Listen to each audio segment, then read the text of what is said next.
Bonsoir, je m'appelle Leslie Weir et je suis bibliothécaire de l'Université d'Ottawa. Je représente le Conseil des bibliothèques universitaires. Nous représentons les 21 universités de l'Ontario au Conseil et nous desservons 500 000 étudiants, corps professoral, recherchistes. C'est une tâche remplie de défis que vous avez devant vous. Un équilibre équitable doit être mis en place entre les détenteurs des droits d'auteur, leur droit à une rémunération équitable, et le bien public. Les bibliothèques universitaires dépendent des exceptions des droits d'auteur pour desservir les étudiants et chercheurs qui dépendent de l'utilisation de matériel soumis à droit d'auteur pour faire leurs travaux de recherche et améliorer la société. Il y a la décision de la Cour suprême de CCH de 2004 qui identifie l'utilisation équitable comme quelque chose qui doit être utilisé dans des termes généraux. La nouvelle législation ne doit pas compromettre cela. Il y a deux manières importantes selon laquelle l'équité peut être compromise, les mesures technologiques qui bloqueront ou les dégâts par le biais des violations de la loi. Alors, on peut utiliser de manière légale. Les droits d'auteur ne doivent pas rendre illégal de contourner les blocages technologiques ou numérisés pour des utilisations qui ne violent pas les droits d'auteur. Les obligations en vertu de l'OMPI disent que la loi sur les droits d'auteur ne doit bloquer l'utilisation du matériel que dans le cas où il y a violation des traités et des droits d'auteur.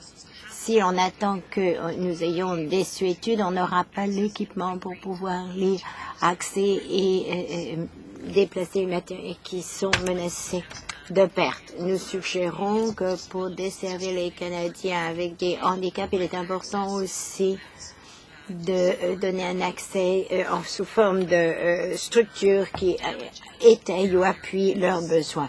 Des dommages d'intérêt en raison de violation de la loi ont un effet qui empêche de profiter des droits des utilisateurs et nous suggérons qu'il serait plus opportun donc que les gens soient passibles de pénalité s'ils violent les droits d'auteur directement.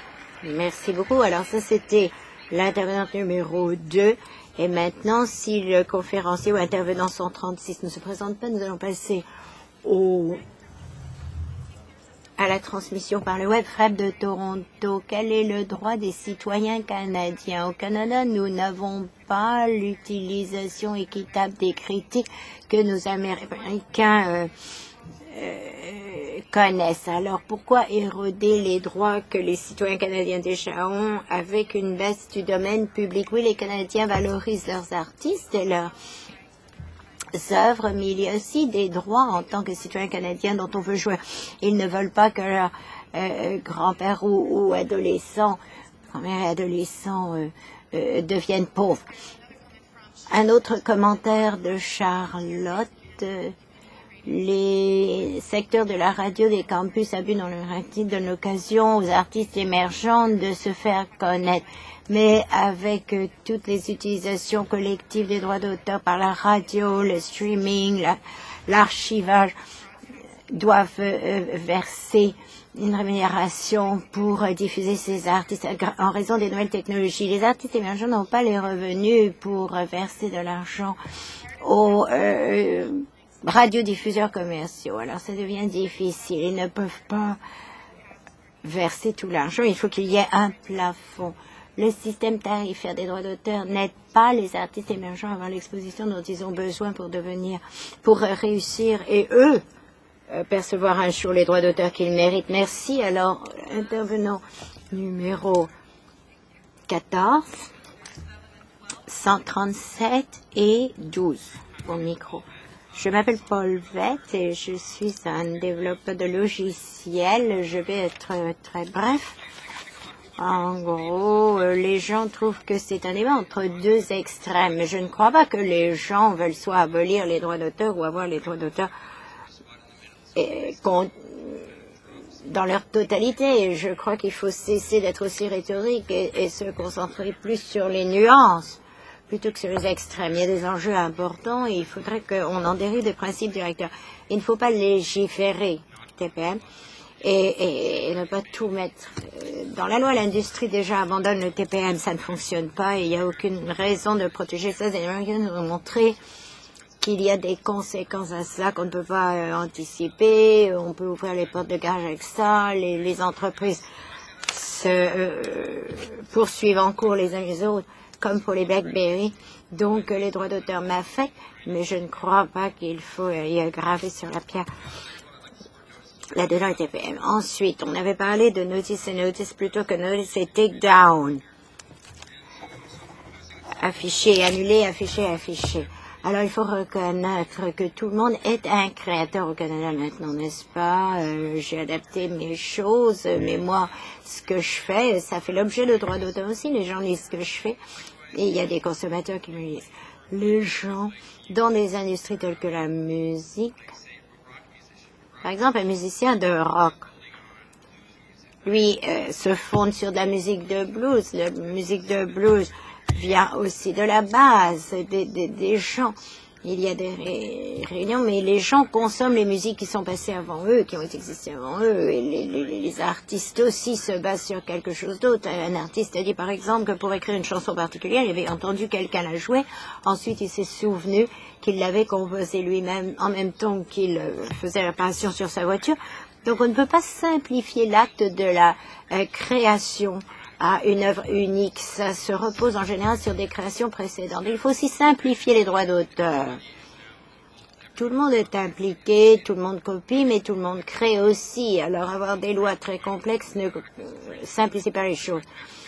Qu'en est-il de la violation, par exemple, ou contrefaçon? J'ai essayé de faire une vidéo parité. J'utilisais des clips de Seinfeld. C'est légal au Canada? Probablement pas. Est-ce qu'on veut étouffer le discours politique? Je ne pense pas. Enfin, je voudrais dire non à la prorogation des mandats rétroactifs. On ne peut pas encourager les artistes morts à créer plus d'œuvres. Merci. 137.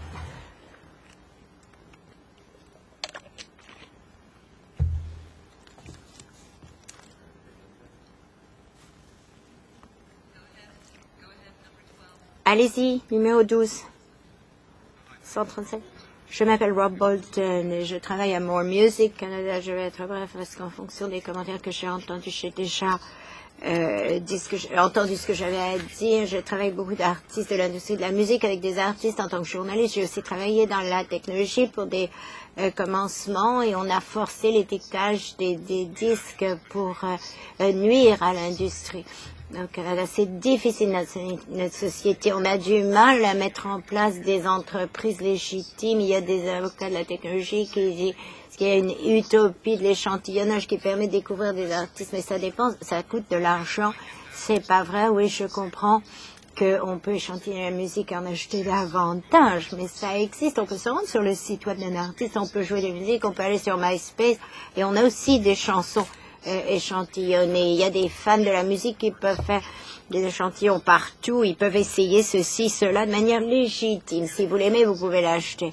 Ce que ça fait, c'est que la surveillance va enlever ce choix. J'étais à la réunion municipale de Montréal. Il y avait un exemple plutôt comique, une métaphore. C'était si j'arrive chez quelqu'un et je vole leur TV, c'est du vol. Mais si je prends un tract de son ordinateur de pair à pair, il a encore cette piste musicale sur son ordinateur. Je ne fais pas de mal à la personne, c'est pas du vol, mais c'est du vol pour l'artiste qui a créé la musique. Il voudrait être rémunéré en échange de cette morceau musical que la personne a pris. Donc l'utilisation pair à pair, il faut laisser le choix à l'artiste. Il a été dit précédemment, certains artistes vont faire don de leur musique gratuitement, c'est formidable. Il y a beaucoup d'artistes qui donnent au moins des CD, des choses comme ça, et beaucoup plus encore par le site web. C'est étonnant, tout ce qu'on peut recevoir gratuitement, et on n'a pas besoin de le prendre de force de l'artiste.